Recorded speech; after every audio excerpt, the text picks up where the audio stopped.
Alhamdulillahi Rabbil Alamin. Wabihi nasta'inu ala umuri dunya waddin. Wa sallallahu ala nabiyyina wa sayyidina Muhammadin wa ala alihi wa sahbihi ajma'in, amma ba'd. Kita panjatkan puja dan puji syukur kehadirat Allah subhanahu wa ta'ala. Pada kesempatan malam yang berbahagia kali ini, kita kembali diberi kekuatan, kesehatan, hidayah serta taufik dari Allah Jalla wa'ala, sehingga kita bisa kembali menghadiri pengajian rutin atau tabligh akbar di Masjid Manarul Ilmi di Komplek Pondok Pesantren Tunas Ilmu di Desa Kedung Buluh, Purbalingga ini. Kita berharap semoga Allah subhanahu wa ta'ala berkenan untuk melimpahkan kepada kita semuanya ilmu yang bermanfaat, sehingga bisa kita amalkan sebagai bekal untuk menghadap kepada Allah Jalla wa'ala. Allahumma amin. Salawat dan salam semoga senantiasa tercurahkan kepada junjungan kita Nabi Agung Muhammad sallallahu alaihi wasallam, kepada keluarganya, sahabatnya, dan umatnya yang setia mengikuti tuntunannya hingga di akhir nanti. Bapak-bapak, ibu-ibu, para hadirin, para hadirat, rahimani wa rahimakumullah. Apa tema kita hari ini? Menjadi orang baik. Kenapa kita membahas tema ini? Menjadi orang baik. Kenapa? Apa ada orang yang belum baik? Hah? Ada? Ada atau banyak? Kita termasuk itu atau belum? Apakah kita termasuk orang tersebut? Ada 3 kemungkinan. Ada berapa kemungkinan? 3 kemungkinan. 1, kita belum baik. Berarti kita termasuk. Atau kemungkinan yang kedua, kita merasa sudah baik. Apa yang kedua? Merasa sudah baik. Atau yang ketiga, kita sudah baik. Apa bedanya? Merasa sama sudah, apa bedanya? Hah? Merasa baik dengan sudah baik, bedanya apa? Hah? Oh, merasa belum tentu. Jadi ada berapa kemungkinan? Ada 3 kemungkinan. Apakah kita termasuk orang yang sudah baik? Ada 3 kemungkinan. Pertama, kita belum baik. Yang kedua, merasa sudah baik. Yang ketiga, sudah baik. Andaikan kita menjawab, apakah kita termasuk orang yang belum baik? Ya, saya merasa belum baik. Maka jenengan hadir pengajian ini pas. Untuk apa? Untuk memperbaiki diri, supaya baik. Dari tidak baik menjadi baik. Oke, kemungkinan yang kedua, kenapa? Merasa sudah baik. Saya sudah baik kok. Nah, kenapa perlu menghadiri pengajian ini walaupun sudah merasa baik? Untuk mengetes perasaan tersebut. Apakah perasaan itu sesuai dengan kenyataan atau tidak? Karena tidak setiap perasaan benar. Tidak setiap klaim sesuai dengan kenyataan. Contoh, Nyong lu ganteng banget, apa mesti kayak gue? Bisa jadi perasaan dia ganteng, tapi kenyataannya tidak. Kan tidak setiap perasaan sesuai dengan kenyataan. Maka walaupun kita merasa baik, tetap hadir pengajian ini untuk mengetes apakah betul perasaan tersebut. Atau kemungkinan yang ketiga, apa? Sudah baik. Apakah ketika kita sudah baik masih perlu menghadiri pengajian ini? Kenapa? Ben tambah baik. Karena sesuatu yang baik masih bisa ditingkatkan lagi untuk menjadi lebih baik. Emang apa untungnya menjadi orang baik? Menjadi orang baik untungnya banyak. Salah satu keuntungan terbesarnya adalah akan dicintai oleh Allah. Apa untungnya? Akan dicintai oleh Allah. Kata Allah Subhanahu wa taala di dalam Al-Qur'an surat Al-Baqarah ayat 195. Surat napa? Al-Baqarah ayat 195. Allah Subhanahu wa taala berfirman, wa ahsinu, berbuat baiklah. Innallaha yuhibbul muhsinin. Sesungguhnya Allah itu mencintai orang-orang yang berbuat baik. Jadi kalau kita baik, untungnya apa? Akan dicintai oleh Allah. Terus, kalau dicintai oleh Allah, apa keuntungannya? Kalau kita sudah dicintai oleh Allah Subhanahu wa taala, maka kita akan terus dibimbing oleh Allah. Kalau kita sudah dicintai oleh Allah, maka kita akan terus diperhatikan oleh Allah. Kata Nabi kita Muhammad sallallahu alaihi wasallam, kata Allah Subhanahu wa taala, berarti hadis qudsi. Apa kata Allah Subhanahu wa taala? Fa idza ahbabtuhu kuntu sam'ahu alladhi yasma'u bih wa basarahu alladhi yubsiru bih wa yadahu allati yabtishu biha wa rijlahu allati yamshi biha. Ketika aku sudah mencintai seorang hambaku, maka aku akan bimbing telinganya, aku akan bimbing matanya, aku akan bimbing tangannya, aku akan bimbing kakinya. Maksudnya apa, Ustaz? Maksudnya kita tidak akan melihat kecuali yang baik-baik. Kita tidak akan mendengar kecuali yang baik-baik. Kita tidak akan ngomong kecuali yang baik-baik. Tangan kita tidak akan digunakan kecuali untuk yang baik-baik. Kaki kita tidak akan melangkahkan, tidak akan dilangkahkan kecuali ke tempat yang baik-baik. Kemudian apa kata Nabi? Apa kata Allah Subhanahu wa taala?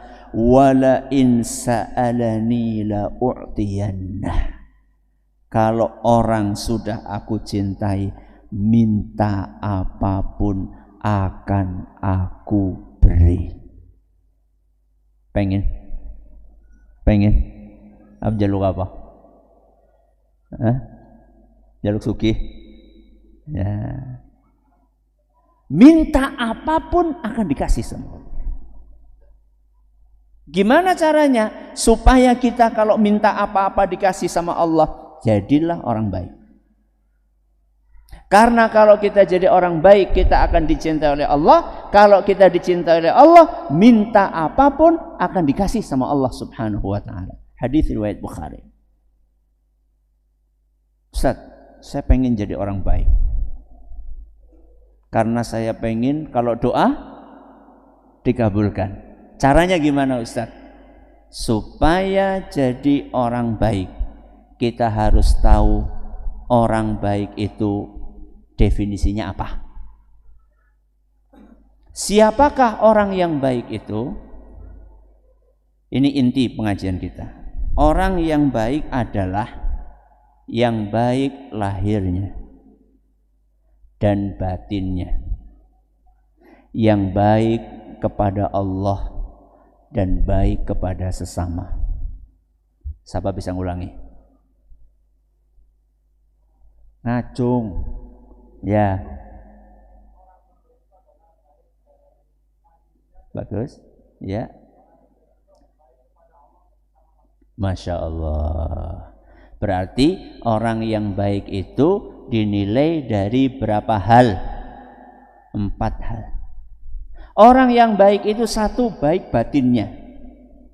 2, baik lahirnya. 3, baik kepada Allah. 4, baik kepada sesama. Ada berapa? Ada 4. Kita bahas satu persatu. Yang pertama, orang yang baik itu adalah yang baik batinnya. Yang dimaksud dengan batin di sini apa? Qalbunya, hatinya. Kenapa Ustaz kok harus diawali dengan kebaikan batin atau kebaikan hati? Karena kebaikan hati adalah sumber seluruh kebaikan. Orang yang hatinya baik, orang yang batinnya baik, lahirnya akan baik. Sebaliknya, orang yang rusak batinnya, maka akan rusak lahirnya. Jenengan tahu, orang yang ngomong kasar, orang yang ngomong kotor, itu sumbernya dari hati yang kotor. Orang yang ngomong lembut, sumbernya dari hati yang lembut. Ini botol isinya apa? Air. Air apa? Air putih apa air bening? Air bening. Air putih susu ya. Ini kalau kita tuangkan, keluarnya apa? Air. Air apa? Bening. Kalau ini diisi, maaf, comberan. Ketika dituangkan, keluarnya apa? Comberan. Ini ibarat hati. Wadah ini ibarat apa? Hati. Apa yang ada di dalam hati, itulah yang keluar di mulut. Kalau hatinya kotor, maka keluarnya kotor. Kalau hatinya bersih, maka keluarnya bersih. Maka kriteria nomor 1 orang yang baik adalah orang yang baik batinnya. Apa kata Nabi kita Muhammad sallallahu alaihi wasallam dalam sebuah hadis yang diriwayatkan oleh Imam Bukhari dan Muslim? Ala wa inna fil jasadi mudghah. Ketahuilah bahwa di dalam tubuh kita ada segumpal daging. Gak besar ukurannya, cuma segenggam. Ada segumpal daging. Idza salahat salahal jasadu kulluh. Kalau segumpal daging ini baik, maka seluruh tubuh manusia akan baik. Kebalikannya, wa idza fasadat fasadal jasadu kulluh. Kalau yang segumpal daging ini rusak, maka seluruh tubuhnya akan rusak.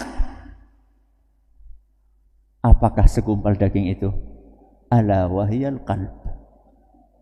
Segumpal daging itu adalah qalbu. Orang Indonesia mengatakan apa? Hati. Maka kalau ingin menjadi orang baik, awalilah dengan cara memperbaiki hati. Ustaz, memperbaiki hati itu caranya gimana? Caranya dengan berusaha untuk mengenal Allah. Kenapa? Mengenal Allah. Mengenal Allah itu bukan sekedar tahu kita menyembah siapa? Allah. Tuhan kita namanya Allah. Bukan sekedar itu. Tapi mengenali keagungan Allah. Mengenali kebaikan Allah. Mengenali kasih sayang Allah. Mengenali kedermawanan Allah. Mengenali kebesaran Allah. Ketika hati kita itu sudah mengenal bahwa Allah Maha Besar, Allah Maha Baik, Allah Maha Dermawan, Allah Maha Kuasa, maka akan muncul di dalam hati kita perasaan cinta kepada Allah. Saking baiknya Allah kepada kita. Allah baik nggak sama kita? Baik nggak? Yakin? Walaupun belum punya rumah? Jenengan belum punya rumah, Allah baik? Temenan ki? Apa sih baiknya Allah? Saya kasih contoh satu saja. Kalau itu nggak dikasih sama Allah, mati kita. Apa? Nafas. Kita ini masih. Itu dari siapa? Dari Allah. Jenengan mau punya rumah megah, nafasnya di stop? Mau? Mau enggak? Enggak. Allah itu baik banget sama kita. Maka kita harus mencintai Allah. Hati yang bersih itu adalah hati yang dipenuhi dengan perasaan cinta kepada Allah. Hati yang sehat, hati yang baik adalah hati yang dipenuhi dengan perasaan tawakal kepada Allah. Hati yang baik adalah hati yang dipenuhi dengan pengagungan kepada Allah. Dipenuhi dengan perasaan takut kepada Allah Subhanahu wa ta'ala. Hati yang baik adalah hati yang selalu ikhlas menjalankan ibadah, ridha menerima takdir Allah, sabar ketika mendapatkan musibah, syukur ketika mendapatkan nikmat. Itulah hati yang baik. Supaya kita kenal Allah bagaimana Ustaz? Pelajari Asmaul Husna. Saben malam Selasa. Saben malam Selasa. Mulane aja orang mangkat. Ustaz sing orang mangkat. Ya kan ada apa? Ada uzur. Ya. Setiap malam Selasa di sini. Ya.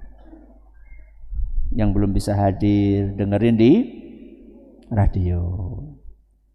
Gelombang 88.8 FM. Dengerin. Kalau bisa hadir. Ya. Supaya kita kenal Allah itu siapa. Kita mengenali Allah lewat Asmaul Husna. Mempelajari nama-nama Allah yang mulia.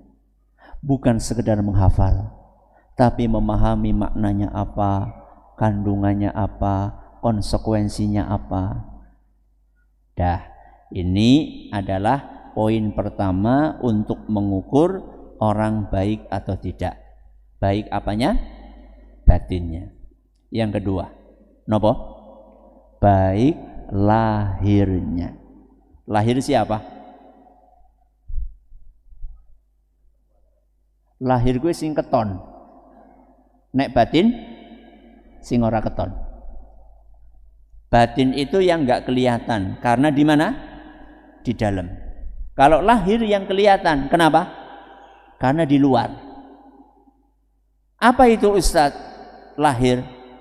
Satu, sikap. Napa? Sikap. Dua, perbuatan. Tiga, ucapan.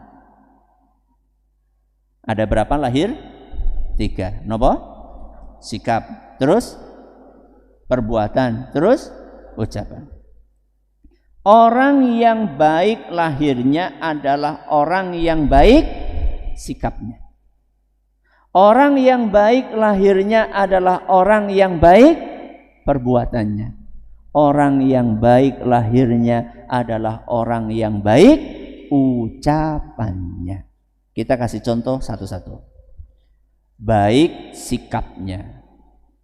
Misal Ustaz, orang yang baik sikapnya itu yang seperti apa? Orang yang menghormati kepada yang lebih tua dan menyayangi kepada yang lebih muda. Itu sikap yang baik. Dan itu diajarkan di dalam agama kita. Kata Nabi kita Muhammad sallallahu alaihi wasallam dalam sebuah hadis yang diriwayatkan oleh Imam Al-Bukhari di dalam kitab beliau Al-Adabul Mufrad dan dinyatakan sahih oleh Syekh Al-Albani, kata Nabi sallallahu alaihi wasallam, "Laisa minna man lam yarham saghirana wa yuwaqqir kabirana." Bukan termasuk umatku orang yang tidak menyayangi yang lebih muda dan tidak menghormati yang lebih tua. Sikap, kalau orang Jawa mengatakan unggah ungguh kepada yang lebih tua. Nek ngomong ya aja mendelik, suaranya jangan keras-keras.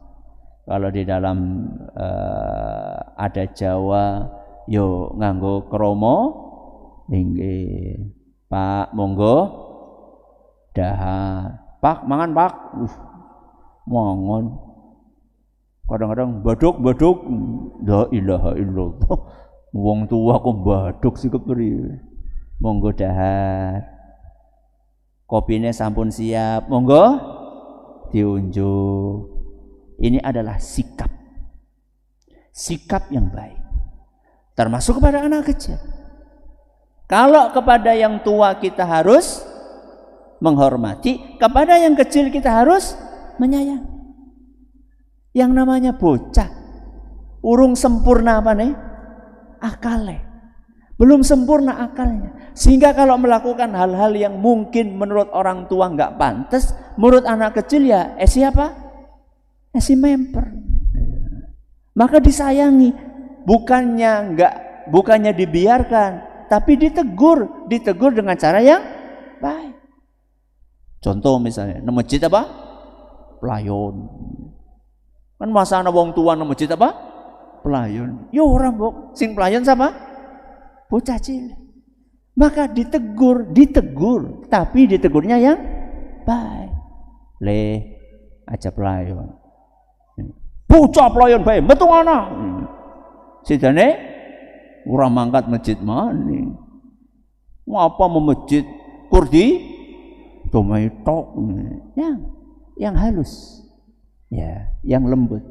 Sayangi yang muda. Ini sikap. Terus apa mau? Perbuatan. Muhammad sallallahu alaihi wasallam ketika menjelaskan tentang keimanan, macam-macam bentuk keimanan, kata Nabi SAW, salah satu bentuk keimanan adalah imatatul adza 'anit tariq, menyingkirkan sesuatu yang mengganggu dari jalan. Nopo? Hah?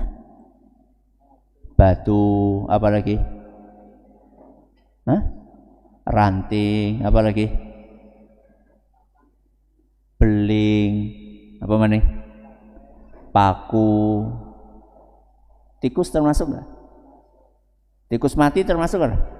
Termasuk. Gitu nih pada buangnya tikus mengdalam. Ada? Di wonge. Bangkai tikus ganggu nggak? Enggak. Kita itu disuruh menyingkirkan sesuatu yang mengganggu, bukan naruh sesuatu yang mengganggu ki kepriye wis. Ya masalah tikusnya kan mangani pari. Ya kenapa orang lain disuruh menikmati tikus itu? Ya kenapa kalau dibuangi di mana? Di jalan. Ben marem. Siapa sing marem wong sing liwat? Jangan. Kita disuruh menyingkirkan sesuatu yang mengganggu. Subhanallah. Bisa jadi ketika kita menyingkirkan sesuatu yang mengganggu itu menjadi sebab kita masuk ke dalam surga. Dan itu sudah kejadian. Ada orang masuk surga hanya dalam tanda kutip menyingkirkan sesuatu yang mengganggu dari jalan. Kata Nabi kita Muhammad sallallahu alaihi wasallam dalam sebuah hadis yang diriwayatkan oleh Imam Ahmad dan dinyatakan sahih oleh Imam Ibn Hibban dan Syekh Al-Albani, kana 'ala tariqi ghusnu syajaratin yu'dhin nas. Pada suatu hari ada sebuah ranting yang menjorok ke jalan dan mengganggu orang yang lewat. Saben wong liwat mesti kesampluk. Saben wong liwat mesti kesampluk. Fa amataha rajulun, maka ada seseorang yang kemudian menyingkirkan ranting itu. Ya macam-macam menyingkirkan, bisa di potes, bisa di geraji, bisa di apa ya? Dimentiungaken, mentiungaken. Apa sih bahasa Indonesia nih? Dibengkokkan, ya. Intinya dia berusaha supaya orang yang lewat enggak terganggu. Bukan malah wis kena lo ben kayak kena juga. Seneng temen nyongtok sing kena. Enggak. Jadi dia begitu ngelihat ada ranting yang mengganggu, dia langsung potong supaya orang enggak lewat, supaya orang tidak terganggu. Apa kata Nabi kita Muhammad sallallahu alaihi wasallam? Fa udkhilal jannah, maka orang itu dimasukkan oleh Allah ke surga. Subhanallah. Cuma napa? Menyingkirkan sesuatu yang mengganggu. Popok termasuk ganggu apa ora? Popok termasuk mengganggu enggak? Termasuk. Apa maning full apa? Full isin. Ada enggak orang yang buang popok ke sungai? Nah, siapa maning nggih? Kena maning. Tidak boleh. Orang yang baik perbuatannya harus baik. Gak boleh dia sembarangan. Nanti kalau lagi musim penghujan, banjir, baru ngeluh. Kita yang bikin banjir itu. Betapa banyak petani yang terganggu dengan popok yang masuk ke mana? Sawah. Kadang nggak cuma popok, sampah seplastik, bayangkan. Malah pas kejadian saya ngelihat sendiri dengan mata kepala sendiri. Kasur. Bener. Pas lagi Purbalingga lagi gali apa namanya? Gorong-gorong gede itu ya di kota, di jalan apa namanya? Jalan utama kota itu jalan apa namanya? Jenderal Sudirman. Itu kan dulu kan di pinggir-pinggir digali kan. Gali gorong-gorong gede. Saya ngelihat dengan kepala sendiri, kasur. Bayangkan kasur bisa masuk gorong-gorong. Subhanallah. Jangan. Ya. Jadi orang yang baik itu sikapnya apa? Baik. Terus perbuatannya baik. Terus ucapannya baik. Makanya apa pesan dari Allah Subhanahu wa taala? Wa qulu linnasi husna. Dalam surat Al-Baqarah ayat 83. Ucapkanlah ucapan-ucapan yang baik kepada orang lain. Ustadz, taunya itu baik, ya sudah kita ukur aja dengan kita gitu loh. Jadi kalau kita mau ngomong sesuatu kepada orang lain, coba diukur omongan itu kalau diucapkan kepada kita, kita tersinggung atau tidak? Contoh apa tadi? Nyeluk wong del. Apa del? Gudel. Kalau kita dipanggil dengan panggilan itu, tersinggung enggak? Tersinggung. Teng. Apa? Ini bukan nama rumah sakit ya. Ada orang dipanggil apa? Gudeng.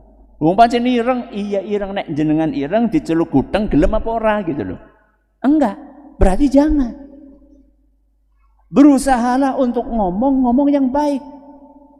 Maka supaya bisa ngomong yang baik bagaimana? Supaya bisa ngomong yang baik adalah dipikir sebelum ngomong.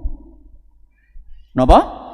Dipikir sebelum ngomong. Bukan ngomong dulu baru mikir. Aku jadi ngomong kayak gini mau ya. Loh, salah. Mikirnya sedurunge ngomong. Sebelum ngomong pikir dulu, kira-kira kata-kata ini akan menyinggung perasaan dia atau tidak. Loh, emang kenapa Ustadz kalau menyinggung perasaan? Bahaya. Saya bawakan sebuah hadis untuk menggambarkan kepada kita bahayanya menyinggung perasaan orang lain dengan kata-kata. Pada suatu hari Ada seorang datang menemui Nabi kita Muhammad sallallahu alaihi wasallam laporan. Napa? Laporan. Tentang seorang ibu-ibu. Kata Nabi kata sahabat tersebut, inna fulanata tasumun nahara wa taqumul lail. Wahai Rasul, ada seorang ibu, masya Allah, nek awan mesti puasa, nek wengi mesti tahajud. Bagus, bagus, bagus, sip.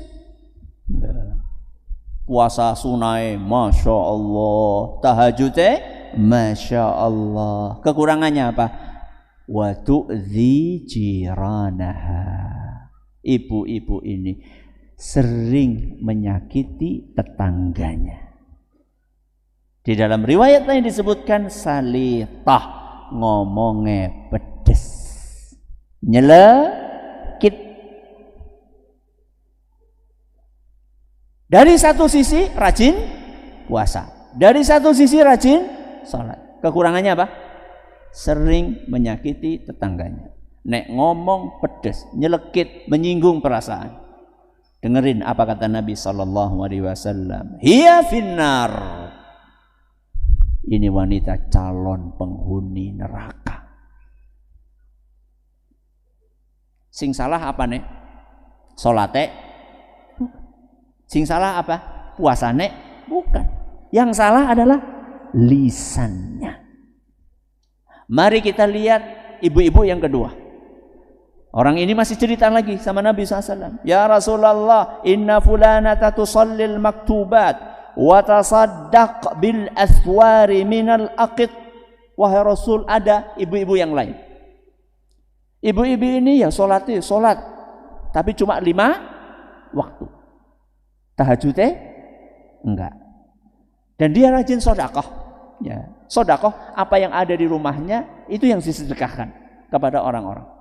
Wala tu'zi jiranaha. Tapi wanita ini wahai Rasul, walaupun cuma sholat 5 waktu, dia tidak pernah menyakiti tetangga. Ngomongnya mesti halus.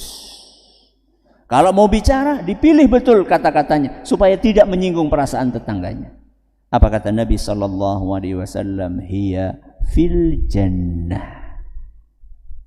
Ini wanita calon penghuni surga. Hadis riwayat Ahmad dan dinyatakan sahih oleh Imam Ibn Hibban dan Syekh Al-Albani. Berarti penting atau tidak menjaga lisan? Penting. Dah, selesai nggih? Poin pertama harus baik batinnya. Poin yang kedua harus baik nopo? Lahirnya.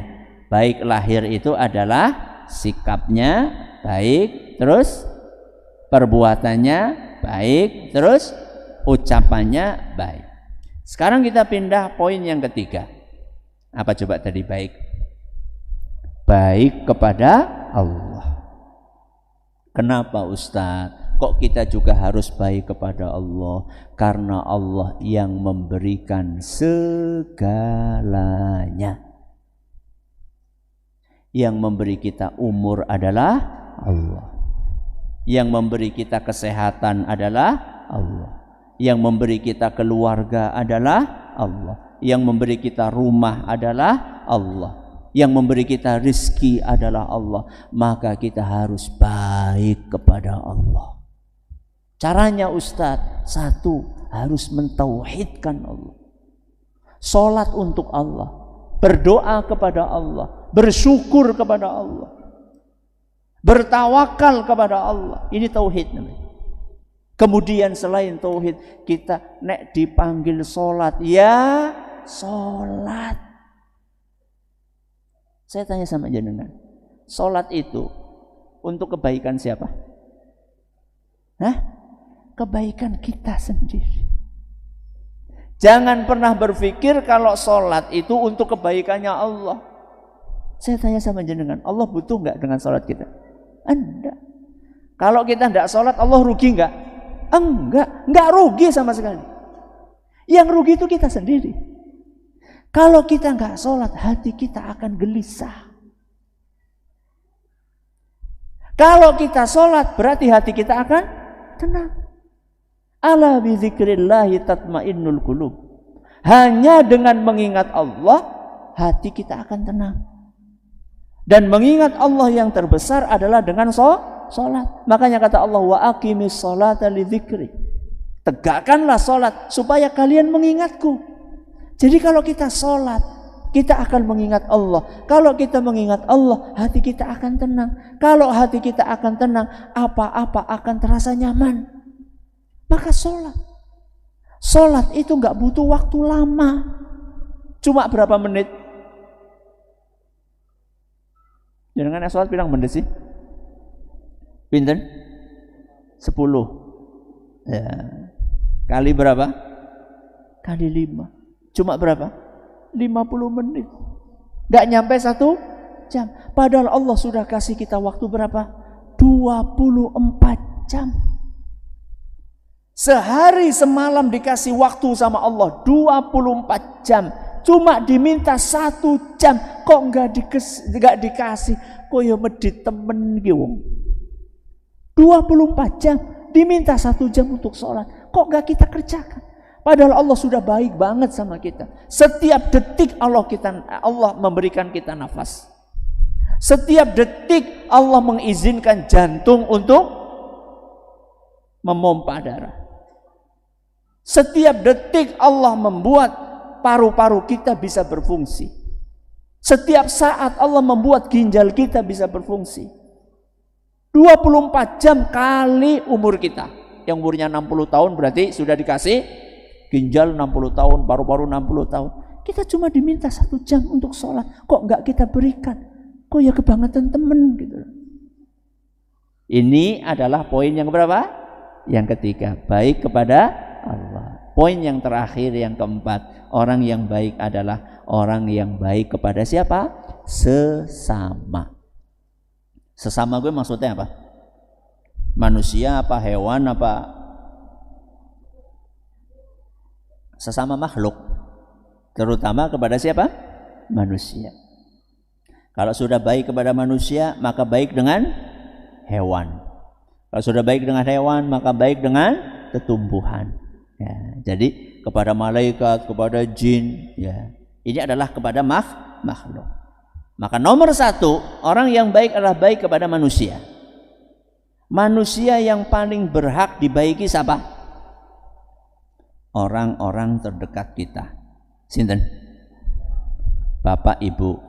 Terus? Istri. Terus? Anak. Terus? Suami ora?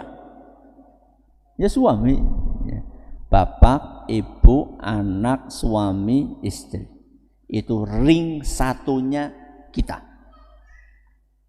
Ring satu. Ring satu siapa? Orang yang terdekat dengan kita. Maka kalau kita ingin jadi orang yang baik, sebagai seorang bapak, kita harus baik kepada anak kita. Sebagai seorang ibu, kita harus baik kepada anak kita. Sebagai seorang suami, kita harus baik kepada istri kita. Sebagai seorang istri, kita harus baik kepada suami kita. Sebagai seorang anak, kita harus baik kepada orang tua kita, ibu dan bapak kita. Makanya apa pesan dari Allah Subhanahu wa taala? Wabil walidaini ihsana. Berbuat baiklah kepada kedua orang tuamu. Gimana? Enak enggak kayak gitu? Sekedar saja sudah enak. Apalah berisik? Ada anak seperti itu? Ada? Anaknya siapa? Baik kepada orang tua, baik kepada anak. Baik kepada anak bagaimana? Dididik dengan penuh kelemah lembutan.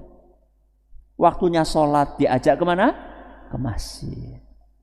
Waktunya ngaji disuruh berangkat ngaji. Siapa sih ngaji? Bocah apa ramane? Ya loro-lorone lah. Ya. Baik kepada anak, baik kepada istri. Waktunya memberikan nafkah, berikan nafkah. Lahir maupun batin. Istri baik kepada suami, disuruh bikin kopi sama suaminya, gimana jawabannya? Nggih, gitu. Istri jenengan kayak gitu ndak? Nggih, alhamdulillah. Nek orang nggih kon mangkat ngaji. Ya. Istri jenengan mangkat ngaji enggak? Alhamdulillah, kena gue. Kena ini maksudnya supaya baik gitu ya. Bukan ngena sengaja, ya, enggak, tapi sengaja supaya dia jadi apa? Jadi baik. Jadi menjadi orang baik ada berapa poin? 4. Apa yang pertama? Baik batinnya. Yang kedua, baik lahirnya. Yang ketiga, baik kepada Allah. Yang keempat, baik kepada sesama, terutama orang-orang terdekat kita. Ini yang bisa kita pelajari pada kesempatan kali ini. Insya Allah acara seperti ini akan dilakukan setiap bulan. Ya, pengajian seperti ini, tematik seperti ini akan dilakukan setiap bulan di Masjid Manarul Ilmi di awal bulan Hijriyah. Tanggalnya kapan? Ya nunggu pengumuman baik. Ya, nunggu pengumuman. Ya, tergantung keselaan siapa? Keluangan ya waktu ustate ya, keluangan waktu ustate. Intinya setiap awal bulan Hijriyah insyaallah. Terima kasih atas perhatiannya. Mohon maaf atas segala kurangannya. Kita akhiri dengan doa kafaratul majlis. Subhanakallahumma bihamdika asyhadu an la ilaha illa anta astaghfiruka wa atubu ilaik. Assalamualaikum warahmatullahi wabarakatuh.